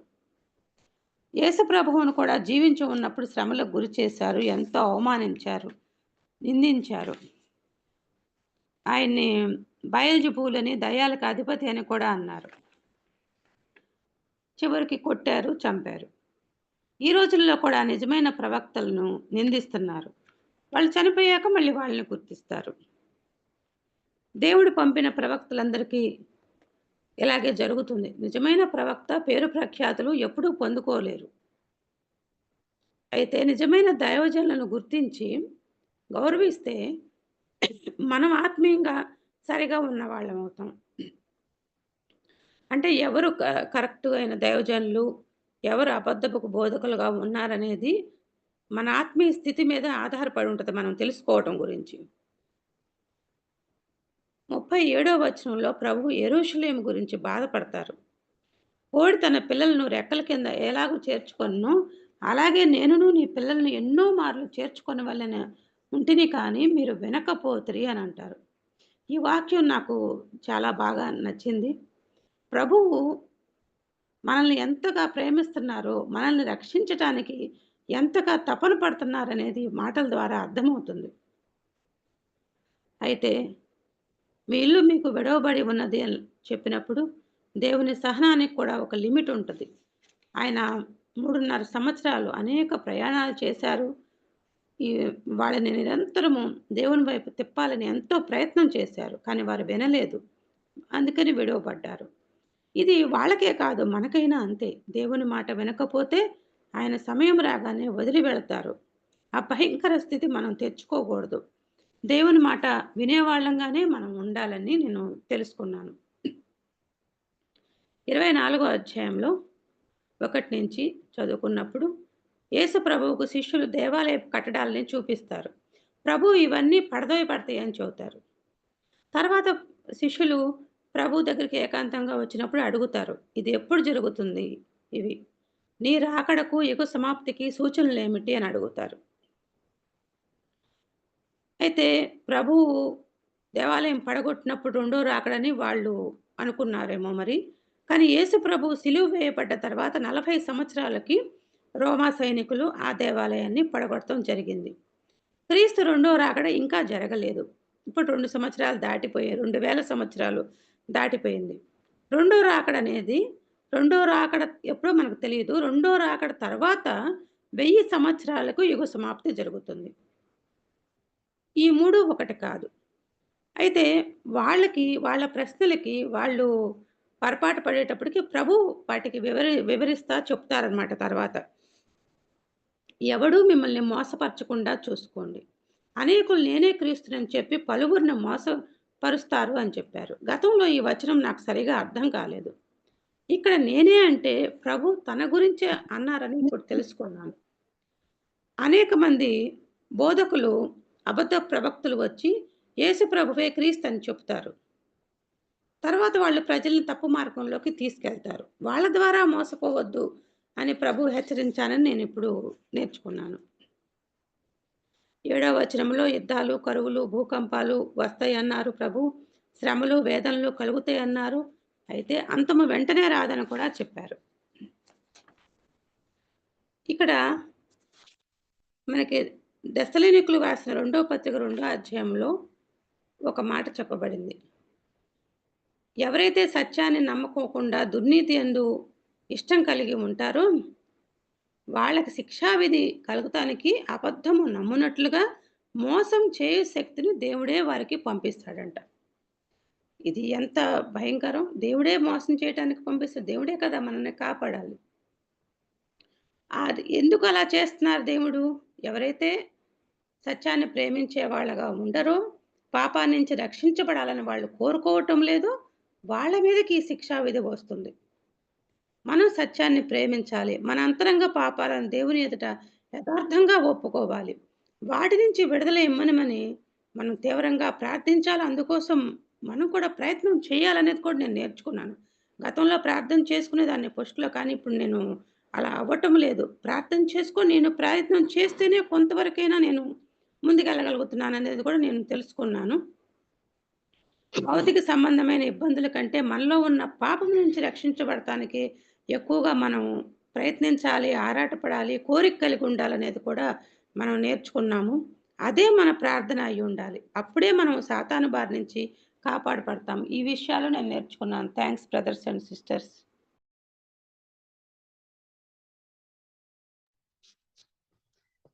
నెక్స్ట్ దివ్య సిస్టర్ షేర్ చేసుకుంటారు.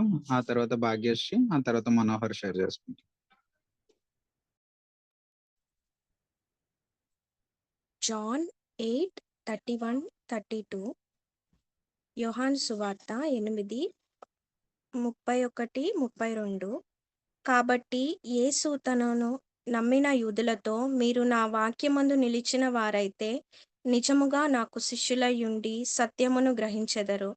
అప్పుడు సత్యము మిమ్మును స్వాతంత్రులనుగా చేయునని చెప్పగా, ఇంగ్లీష్లో, Jesus said to the people who believed in him, you are truly my disciple if you remain faithful to my teaching, and you will know the truth and the truth will set you free.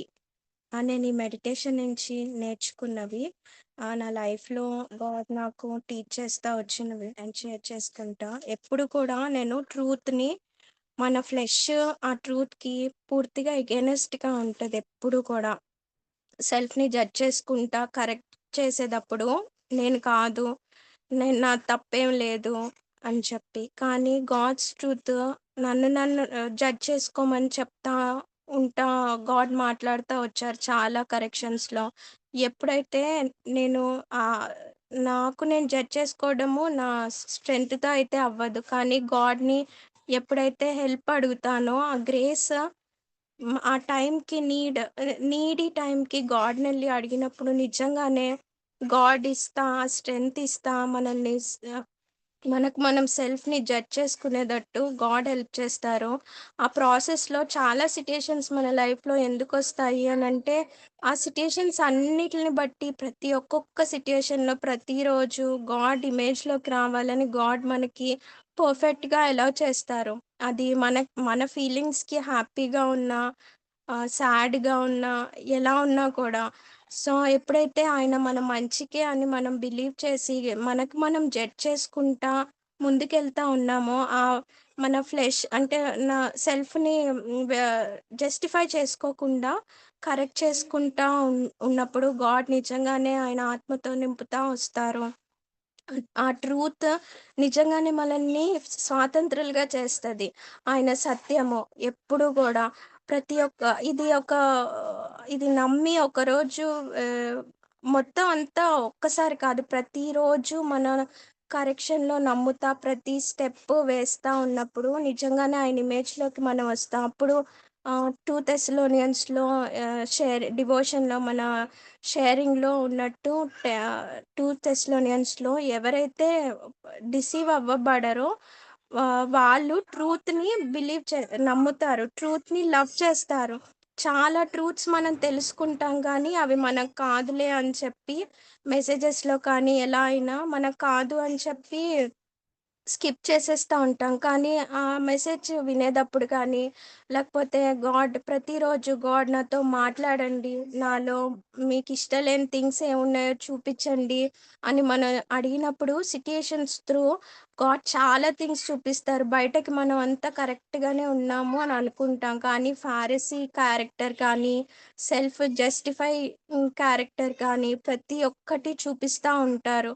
ఇదిగో నీ హార్ట్లో ఇది ఉంది అని చూపిస్తున్నప్పుడు నిజంగానే నేను బాధపడకుండా, అయ్యో నేను ఇంత ఫిల్తీగా ఉన్నానా నా హార్ట్ అని బాధపడకుండా గాడ్ దగ్గరికి వెళ్ళి గాడ్ మనల్ని క్లెన్స్ చేస్తారు ఆయన ఇంప్యూరిటీస్ అన్నీ అని చెప్పి గాడ్ దగ్గరికి వెళ్ళినప్పుడు గాడ్ నిజంగానే గాడ్ హెల్ప్ చేస్తారు. ఆయన ఇంప్యూరిటీస్ అన్నీ మనల్ని క్లెన్స్ చేసి, ఆయన ఇమేజ్‌లోకి రావటానికి ఆయన ఆత్మతో ఆహ్, బలం ఇస్తారు చాలా థింగ్స్‌కి ఇది చేసేటప్పుడు.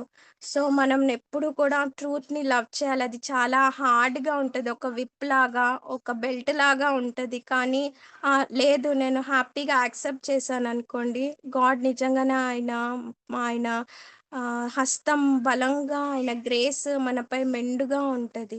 అది నేను నేర్చుకున్నది. Thank you brothers and sisters.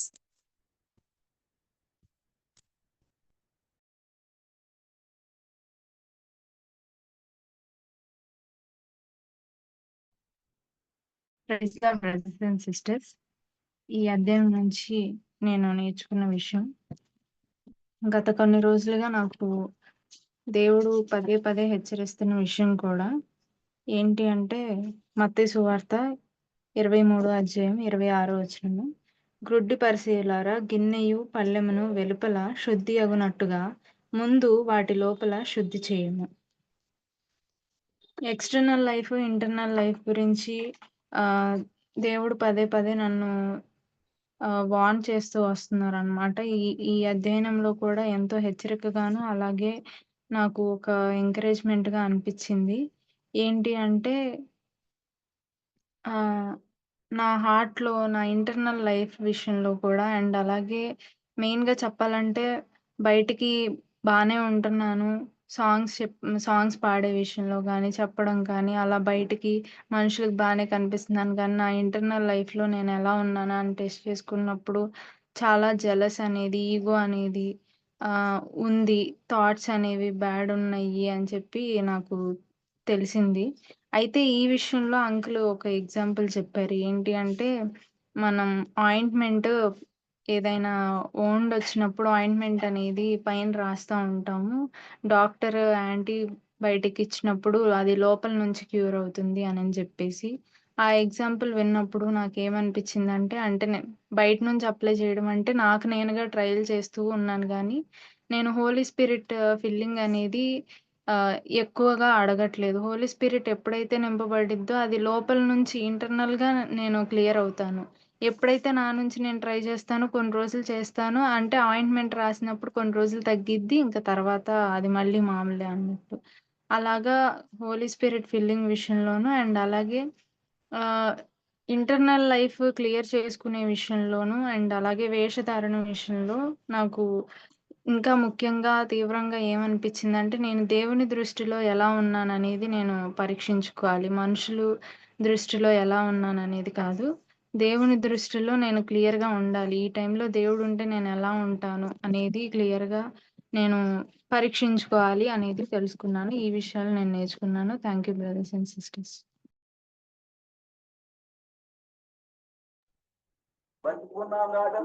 Praise lord brothers and sisters. ఈ ఈ మెడిటేషన్‌లో నేను నేర్చుకుంది ఏంటి అంటే 25వ వచనము మత్తయి 23. అయ్యో వేషధారులైన శాస్త్రులారా, పరిసయ్యులారా. ఒక లైన్ చదవగానే నాకు వచ్చిన డౌట్ ఏంటి అంటే, అయ్యో శాస్త్రులారా అనొచ్చు కదా, వేషధారులని అడ్జెక్టివ్ ఎందుకు యాడ్ చేయాలి? వాళ్ళని ఎందుకు అంత స్పెసిఫిక్‌గా వేషధారులు, తర్వాత ఇంకా నేను వెనక్కి వెళ్ళాను, అందులైన మార్గదర్శకులారా, తర్వాత గుడ్డి వాళ్ళారా, ఇట్లా దేవుడు వాళ్ళని, అంటే వాళ్ళ క్యారెక్టర్‌ని దేవుడు యేసు ప్రభు మాట్లాడుతున్నప్పుడు నాకు డౌట్ వచ్చింది. వాళ్ళని స్పెసిఫిక్‌గా అన్నాడా? ఈ రోజుల్లో ఆ మాట నాకు కూడా వర్తిస్తదా అని. ఖచ్చితంగా ఎవరైతే అక్కడ తర్వాత లైన్‌లో ఉంది గదా, గిన్నె పళ్ళెమును వెలుపట శుద్ధి చేస్తారు గానీ, లోపల క్లీన్ జేసుకోరు అని. సో, ఒకవేళ యేసుప్రభు నా పేరు పెట్టి వేషధారులైన మనోహర్ అని నన్ను అంటున్నాడు అంటే, దాని అర్థం ఏంటి అంటే, నేను ఎక్స్‌టర్నల్‌గానే క్లీన్‌గా ఉండడానికి ఇంపార్టెన్స్ ఇస్తున్నాను. నేను ఇంటర్నల్‌గా క్లీన్‌గా ఉండడానికి, లేదా ఇంటర్నల్ క్లెన్స్ అంటే ఆత్ అంతరంగ జీవితాన్ని నేను క్లీన్ చేసుకోవడానికి నేను ఇంపార్టెన్స్ ఇవ్వట్లేదు అని ఆయనకి తెలిసింది గనుకే నన్ను అట్లా అంటున్నాడు. ఆ మాట నేను అర్థం చేసుకోవాలి. ఎందుకంటే గ్రుడ్డి మనోహర్ గిన్నె బయట కాదు, ముందు లోపల శుద్ధి చేయి. తర్వాత ఆటోమేటిక్‌గా వెలుపల ఆటోమేటిక్‌గా అయిపోతది. అది అది ఇంక నువ్వు చేయాల్సిన పని లేదు. ఎప్పుడు బయట విషయాల గురించి ఆలోచిస్తా లార్డ్ హెల్ప్ మీ, ఇలా ఉంది నా ఎక్స్టర్నల్ లైఫ్. వీళ్ళ ముందు నేను సరిగ్గా డ్రెస్ చేయలేకపోతున్నాను, మాట్లాడలేకపోతున్నాను, లేదా సరిగ్గా పాటలు పాడలేకపోతున్నాను. షేరింగ్ కరెక్ట్‌గా ఉండట్లేదు. Don't care about that external things. ఇంటర్నల్‌గా నిజంగా డే అంతా గాడ్లీగా గడపడానికి నేనెంత ప్రయారిటీ ఇస్తున్నానో, నిజంగా దేవునికి మహిమొచ్చేటట్టు ఎవ్రీ రూపీని నేనెలా యూజ్ చేస్తున్నాను, అండ్ ఇంటర్నల్‌గా నా థాట్స్ ఎలా ఉంటున్నాయి, ఒక బ్రదర్ గురించి, ఒక సిస్టర్ గురించి, అండ్ ఇంటర్నల్‌గా ఎవరు లేని టైంలో నా సమయాన్ని నన్నెలాగా నేను గడుపుతున్నానో.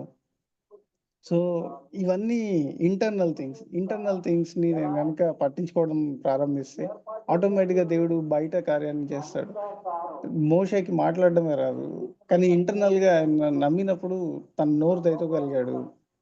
దావీద్‌కి గొర్రెలు కాసే నాలెడ్జ్ తప్పితే కీ ఒక ఒక రాజ్యాన్ని పరిపాలించే టాలెంటే లేదు. కానీ ఇంటర్నల్‌గా నమ్మకంగా ఉండడం బట్టి దేవుడు ఎక్స్టర్నల్‌గా తనని ఏ పొజిషన్‌లో ఉంచాలో అలా ఉంచాడు. సో, నాకది అర్థమైంది. సో, వేషధారులైన శాస్త్రులారా అనేది ఈ రోజుకి గూడా దేవుడు మాట్లాడగలుగుతాడు. సో, ఒకవేళ అలా గనక జీవితం మనదున్నట్లయితే నన్ను నేను సరి జేసుకోవడానికి నేను ప్రయారిటీ ఇవ్వాలి. అండ్ సెకండ్ థింగ్ ఏంటి అంటే ఆహ్, ఇంటి విషయంలో నేను విజయవాడ ఎల్డర్ బ్రదర్ దగ్గర గూడా నేను విన్నాను ఈ మాటలు. ఏంటి అంటే అందరూ చాలామంది ఇంట్లో అన్ని వస్తువులుండాలని చాలా తాపత్రయపడతా ఉంటారు. కానీ ఇంట్లో సమాధానం ఉండనప్పుడు ఎన్నున్నా ఏం లాభం?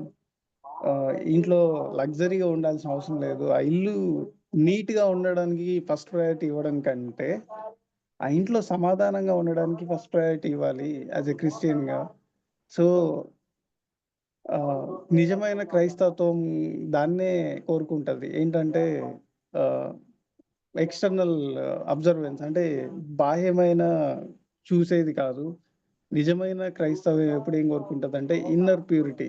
నిజంగా ఆ ఇంట్లో గూడా సరైన సంబంధాలు గనక ఉన్నట్లయితే, సమాధానం గనక ఆ ఇంట్లో ఉంటే, ఆటోమేటిక్‌గా అక్కడ ఇల్లెంత క్లీన్‌గా లేకపోయినా గానీ, గాడ్ అక్కడున్నప్పుడు ఆటోమేటిక్‌గా జరుగుతా ఉంటది. సో, ఇంటిని క్లీన్‌గా పెట్టుకోవడానికి ఇచ్చిన ప్రయారిటీ కంటే, ఆ ఇంట్లో సమాధానం వెళ్ళడానికి ఆ వ్యక్తులు ఎంత ప్రయారిటీ ఇస్తున్నారు అనేది చాలా ముఖ్యమని నేను మళ్ళీ ఇంకోసారి గుర్తు చేసుకున్నాను. And thank you brothers and sisters.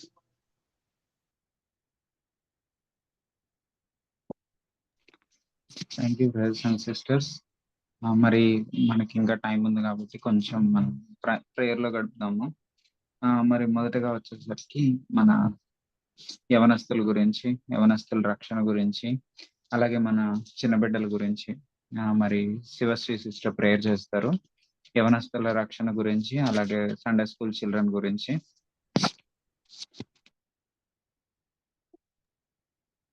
అత్యున్నత సింహాసనాసీనుడు అయి ఉన్నటువంటి మా గొప్ప ప్రియ పరలోకపు తండ్రి, దేవా మీకే హృదయపూర్వకమైనటువంటి వందనాలు, స్తుతులు, స్తోత్రములు నాయనా.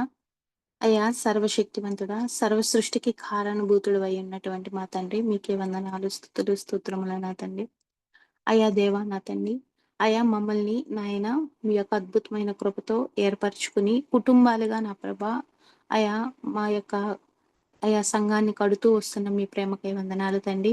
అయ్యా యవ్వనస్తుల్ని ప్రాముఖ్యంగా మీరు జ్ఞాపకం చేసుకునమని ఇటు సమయంలో బ్రతిమాలుకుంటున్నాను దేవా. అయ్యా నా ప్రభా నా తండ్రి, అయ్యా సత్యమును వెంబడించేటువంటి బిడ్డలుగా, అయ్యా క్రీస్తు యొక్క మాదిరిని అయా తీవ్రంగా తీసుకుని నడిచేటువంటి శిష్యులుగా నా ప్రభా, బిడ్డలు నా ప్రభా ఉండుటకు సహాయం దయచేయండి ప్రభా. అయా వారు మారు మనసు రక్షణ పొందుకొనుటకు సహాయం దయచేయండి ప్రభా. అయా యేసుక్రీస్తు ప్రభువా నాయన, అయా మీరు ఆకర్షించకపోతే ఎవరు మీ వద్దకు రాలేరు ప్రభా. అయా దయతో అయా బిడ్డల్ని ఆకర్షించండి ప్రభా. మారు మనసు రక్షణ భాగ్యమును నా తండ్రి వారికి అనుగ్రహించండి తండ్రి. అయా అదే రీతిగా నా ప్రభా సండే స్కూల్ బిడ్డల్ని మీరు జ్ఞాపకం చేసుకోండి ప్రభా. అయా యేసయ్య మీరు చిన్నగా ఉన్నప్పుడు నా ప్రభా నాయన, అయా దేవుని దయందును, మనుషుల దయందును మీరు ఎలా అయితే వర్ధిల్లుతూ వచ్చారో, అదే రీతిగా నా ప్రభా సండే స్కూల్ బిడ్డల విషయంలో కూడా మీరు అయా సహాయం దయచేయండి. వారు నీ ఎదుట నా ప్రభా, ఆయా మనుషులందరి ఎదుట అయా నీ యొక్క సాక్షులుగా ఎదుగుటకు సహాయం దయచేయండి ప్రభా. అయా వారికిచ్చినటువంటి ఆయా స్థానములోని నిన్ను మహిమపరిచేటువంటి బిడ్డలుగా వారిని నా ప్రభా మీరు వాడుకోండి ప్రభా. ఆ యొక్క వ్యత్యాసాన్ని నా ప్రభా ఈ లోకమునకు చూపించే రీతిగా వారికి సహాయం దయచేయండి ప్రభా. చిన్ననాటి నుంచి వారి హృదయంలో మీరు వేస్తున్న ప్రతి విత్తనము నా ప్రభా ఆయా మొలకెత్తుతూ ఆయా నా ప్రభా ఫలభరితంగా మార్చబడుటకు సహాయం దయచేయండి తండ్రి. మీకు వందనాలు, స్తుతులు, స్తోత్రములు నాయన.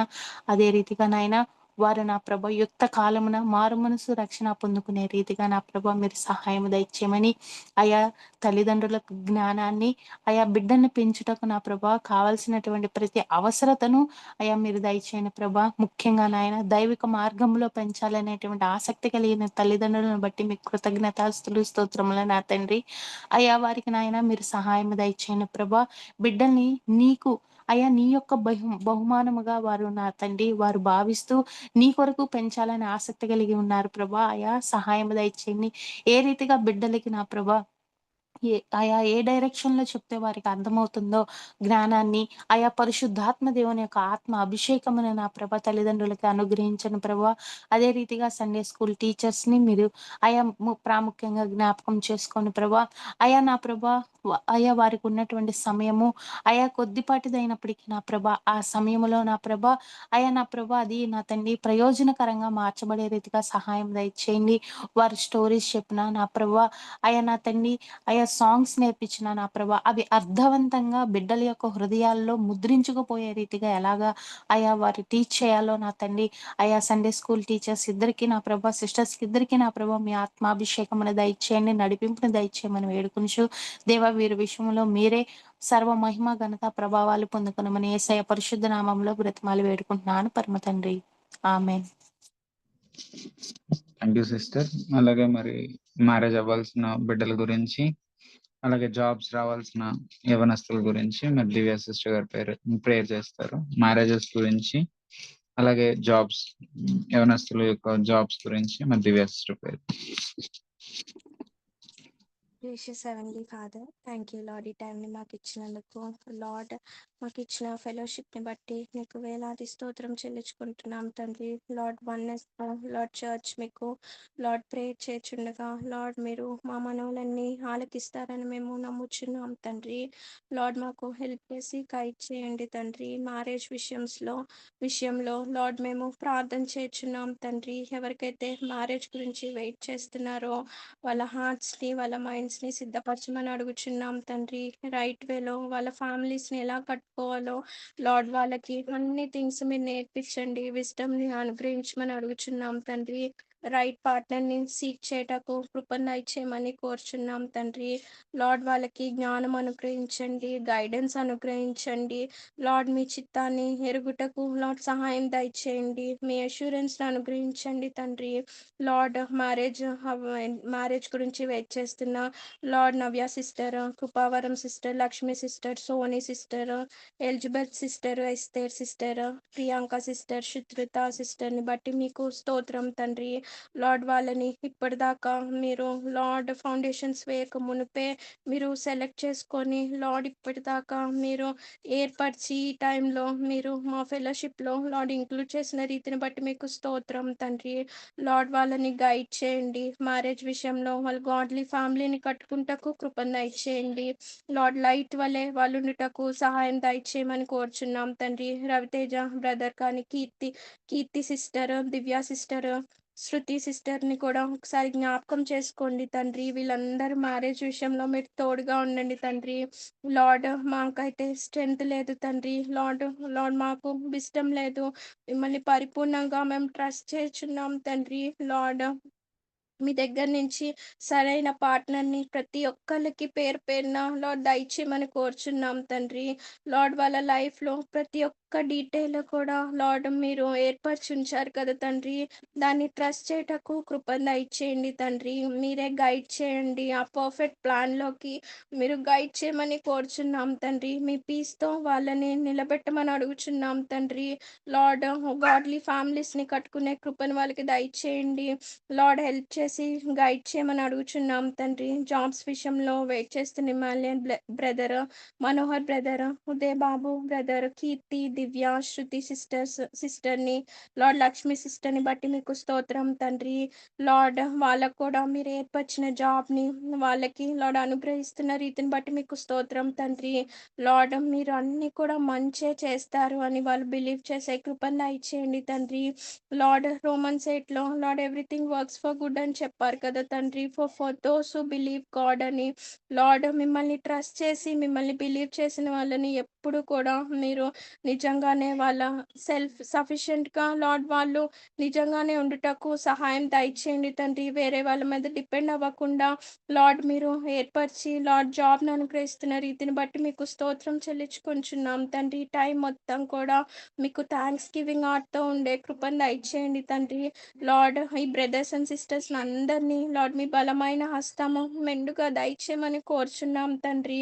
లార్డ్ వాళ్ళ హార్ట్స్‌లో ఉన్న అన్‌ఆన్సర్డ్ క్వెషన్స్ కానీ ఆ వాయిడ్‌ని కానీ మీరు ఫిల్ చేయమని అడుగుచున్నాం తండ్రి. మీ ఆత్మతో నింపమని అడుగుచున్నాం తండ్రి. మరి అష్యూరెన్స్‌ని, ట్రస్ట్‌లోకి, పీస్‌లోని వాళ్ళందరినీ నడిపించమని అడుగుచున్నాం తండ్రి. ఎవరైతే డిస్కరేజ్‌మెంట్ లార్డ్ అనే సంకెళ్ళలో ఉన్నారో లార్డ్ వాళ్ళందరినీ విడిపించండి తండ్రి. జాయ్‌ఫుల్‌గా మిమ్మల్ని వాళ్ళ లైఫ్‌లో సర్వ్ చేసి వాళ్ళకిచ్చిన లైఫ్‌ని, రక్షణని బట్టి వాళ్ళు థాంక్‌ఫుల్ హార్ట్‌తో ఉండే కృపను దయచేయమని కోరుచున్నాం తండ్రి. మరి ముఖ్యంగా లార్డ్ వీటన్నిట్ల కంటే లార్డ్ మీరు నిజంగానే మీ మీ హార్ట్‌ని తెలుసుకునే కృపని వీళ్ళందరికీ దయచేయమని కోరుచున్నాం తండ్రి. మీ నాలెడ్జ్‌లో ఎదిగే కృపను దయచేయండి తండ్రి. మీ హార్ట్‌ని ఎరిగి నడుచుకునే కృపను అనుగ్రహించండి. డేవిడ్ వలె లార్డ్ ఇంకను కూడా లార్డ్ డానియల్ వలె వాళ్ళు మిమ్మల్ని ఎలా సీక్ చేశారో హోల్ హార్టెడ్‌గా వాళ్ళని లార్డ్ సీక్ చేసే కృపను దయచేయండి. లార్డ్ ఈ టైంలో వాళ్ళు వెలుగు బిడ్డల వలె స్టాండ్ అయ్యే కృపను దయచేయమని కోరుచు లార్డ్ హెల్ప్ చేసి గైడ్ చేయమని అడుగుచు ఈ కొద్ది ప్రార్థన మీ సన్నిధి అని చేర్చుకోమని త్వరగా రానండి స్నాం పెట్టి వేడుకొంచున్నాం తండ్రి. ఆమెన్. Thank you sister. అలాగే మరి మా అనారోగ్యంగా ఉన్న బ్రదర్స్ అండ్ సిస్టర్స్ గురించి, అలాగే సంఘ అభివృద్ధి గురించి, మరి సంఘంలో ప్రతి ఒక్కరు కూడా మరి మనకి ఇచ్చిన పిలుపు ప్రకారం శిష్యులుగా మారాలని చెప్పి మన కుటుంబాలన్నీ కూడా అటు రీతిగా ఉండటం, అనారోగ్యంగా ఉన్న వాళ్ళ గురించి, అలాగే మన యొక్క సంఘ అభివృద్ధి గురించి ప్రేరేపించబడిన వాళ్ళు ప్రార్థన చేయవలసి కోరుతున్నాను.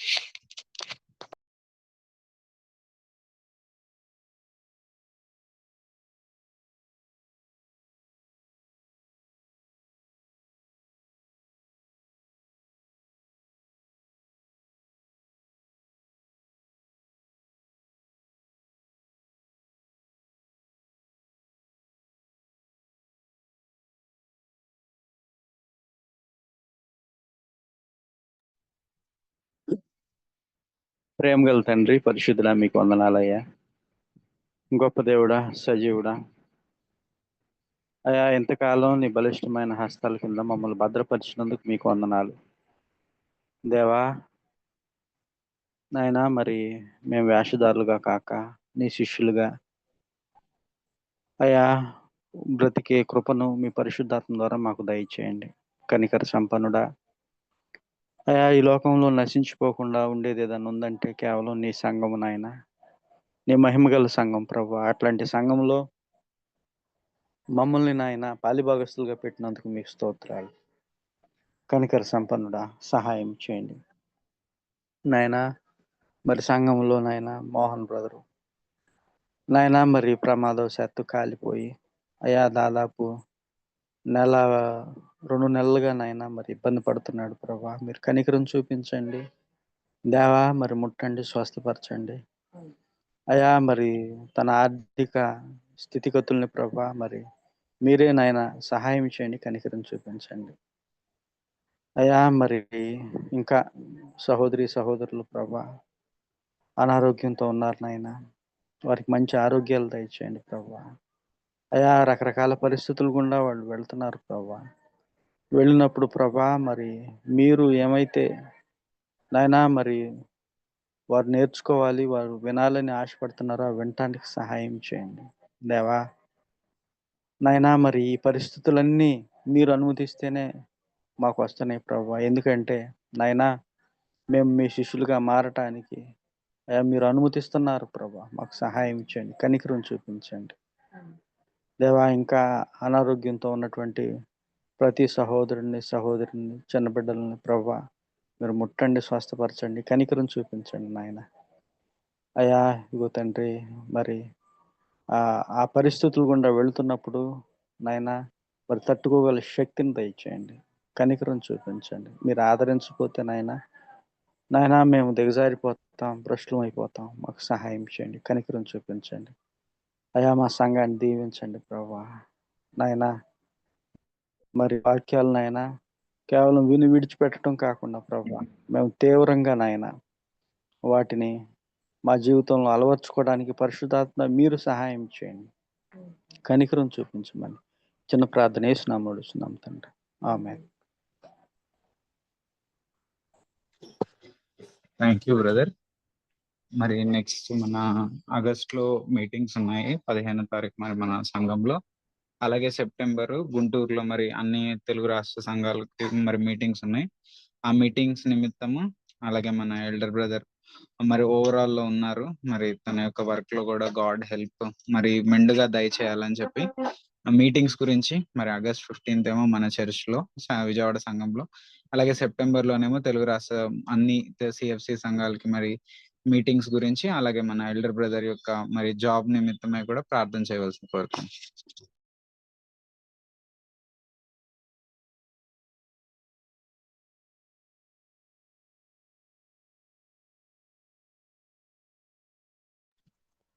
మమ్మల్ని మిక్కిలిగా ప్రేమించిన మా ప్రియ పరలోక తండ్రి, మీ ఘనమైన శ్రేష్టమైన నామానికి మీకు లెక్కలేని స్తుతులు స్తోత్రములు చెల్లించుకుంటున్నాం తండ్రి. దేవా తండ్రి ప్రభువా నాయన యేసయ్య, మాకు ఆగస్టులో జరుగుతున్న మీటింగ్స్ ని బట్టి ప్రభువా నాయన యేసయ్య మీ యొద్ద ప్రభువా నాయన యేసయ్య విజ్ఞాపనం చేసుకుంటున్నాం తండ్రి. ప్రభువా నాయన యేసయ్య వాతావరణం ప్రభువా మీ అదుపులో ఉంచుకోమని అడుగుతున్నాం తండ్రి. ప్రభువా నాయన యేసయ్య తండ్రి, అలాగే ప్రభువా నాయన యేసయ్య విన్సెంట్ అంకుల్ ని ప్రభువా ట్రాన్స్లేట్ చేసే ప్రభువా విజయ అంకుల్ ని బట్టి మీరే జ్ఞాపకం చేసుకోండి ప్రభువా. మీ హోలీ స్పిరిట్ తో వాళ్ళని ఫిల్ చేయండి తండ్రి. ప్రభువా మాకు కావాల్సిన ఆత్మీయ ఆహారాన్ని మీరే అందజేయండి తండ్రి.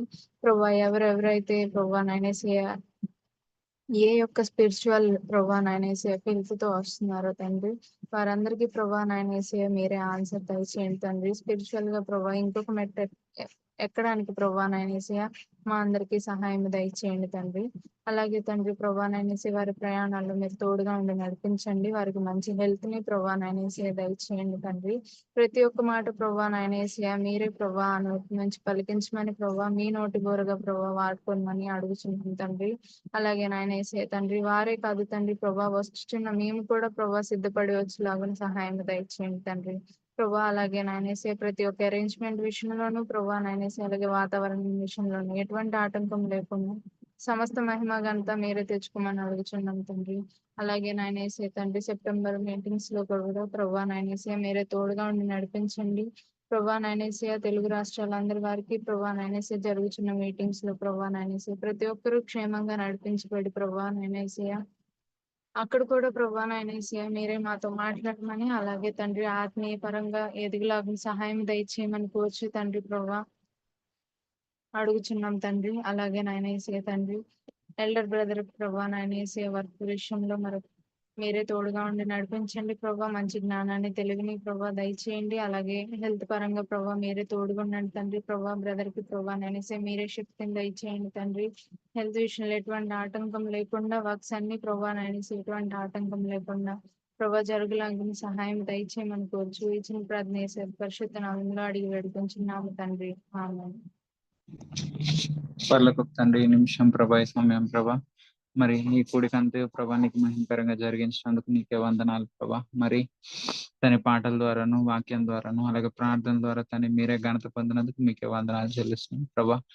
మీరే మా సంఘంలో ప్రతి బిడ్డని దీవించండి ప్రభా. ప్రతి బిడ్డ పైన నీ ఆత్మీయ అభిషేకాన్ని ఉంచండి ప్రభా, నీ పరిశుద్ధ ఆత్మతో నింపండి ప్రభా. తండ్రి, మా జీవితాల్లో ప్రభా మేము యేసుక్రీస్తు ప్రభువారి వలె వెంబడించే కృపను దయచేయమని కోరుచున్నాను ప్రభా. తండ్రి, మేము తండ్రి మా జీవితాల్లో ప్రభా ఎలాంటి పరిస్థితిలో ఉన్నామో తండ్రి మీరు తిరిగిన వాళ్ళు తండ్రి. మేము ఆ పరిస్థితి అందు ప్రభా తండ్రి మేము అక్కడే ఉండక ప్రభా నిల్చుండక నీ పోలికి చొప్పున ప్రతి రోజు మారడానికి మీ పరిశుద్ధాత్మ సహాయం కోరుచున్నాం ప్రభా. దయచేయండి, మా కుటుంబాలను మార్చండి, మా కుటుంబ జీవితాలు మార్చండి. అలాగే సంఘంలో ప్రభా మేము అందరం తని నీ అవయములుగా తని నువ్వు ఏర్పరిచిన ప్రదేశంలో మేము ఉంటూ నీ నామాన్ని గణపరుస్తూ సంఘంలో ప్రభా కేవలం యేసుక్రీస్తు నామాన్ని గణపరచబడలాగా తండ్రి మీరే మాకు పరిశుద్ధాత్మ సహాయంతో మేము పని చేయలాగా మాకు తోడుగా ఉండండి తండ్రి. ఒకరినొకరిని ప్రోత్సహించుకొని ఆఖరి దినంలో మోసంలో గడపక ప్రభా మా యొక్క జీవితంలో మేము సరిదిద్దుకుంటూ నీ బిడ్డల వల్ల ఉండటకు సంఘాన్ని దీవించండి. తన మా ఎల్డర్ బ్రదర్ ని దీవించండి, తన కుటుంబాన్ని దీవించండి, తన ఇద్దరు బిడ్డల్ని దీవించండి ప్రభా. అలాగే ప్రభా విక్టర్ బ్రదర్, విన్సెంట్ బ్రదర్ ని వాళ్ళ కుటుంబాలను దీవించండి, వాళ్ళకి మంచి ఆరోగ్యాలు ఇవ్వండి ప్రభా. అలాగే జాక్పున్ గారిని తన ఆనిపున్ గారిని వాళ్ళ బిడ్డల్ని సమస్తమును ప్రభా దీవించి ప్రభా మా సాక్ష్యంగా ఉన్న బిడ్డలందరికీ ప్రభా నీ మహిమతో ఇంకా మాకు సాక్ష్యంగా చూపించి మేము కూడా తన నడువుటకు మాకు కృప దయచేయమని కోరుచున్నాం ప్రభా. అలాగే ప్రభా మా సంఘంలో ఉన్న ప్రతి బిడ్డ పట్ల నీకు మరోసారి వందనాలు చెల్లిస్తూ ఈ కూడిక నీకే మహిమకరంగా జరిగిందని మేము విశ్వసిస్తూ మాకు మీరు ఇచ్చిన కృపను బట్టి మీకే వందనాలు చెల్లిస్తూ అతి త్వరలో రాని యేసునామమున బతిమలాడి వేడుకొని నడుచున్నాను తండ్రి. ఆమేన్. Thank you brothers and sisters. కూడికి ఇంతటితో ముగిస్తాను.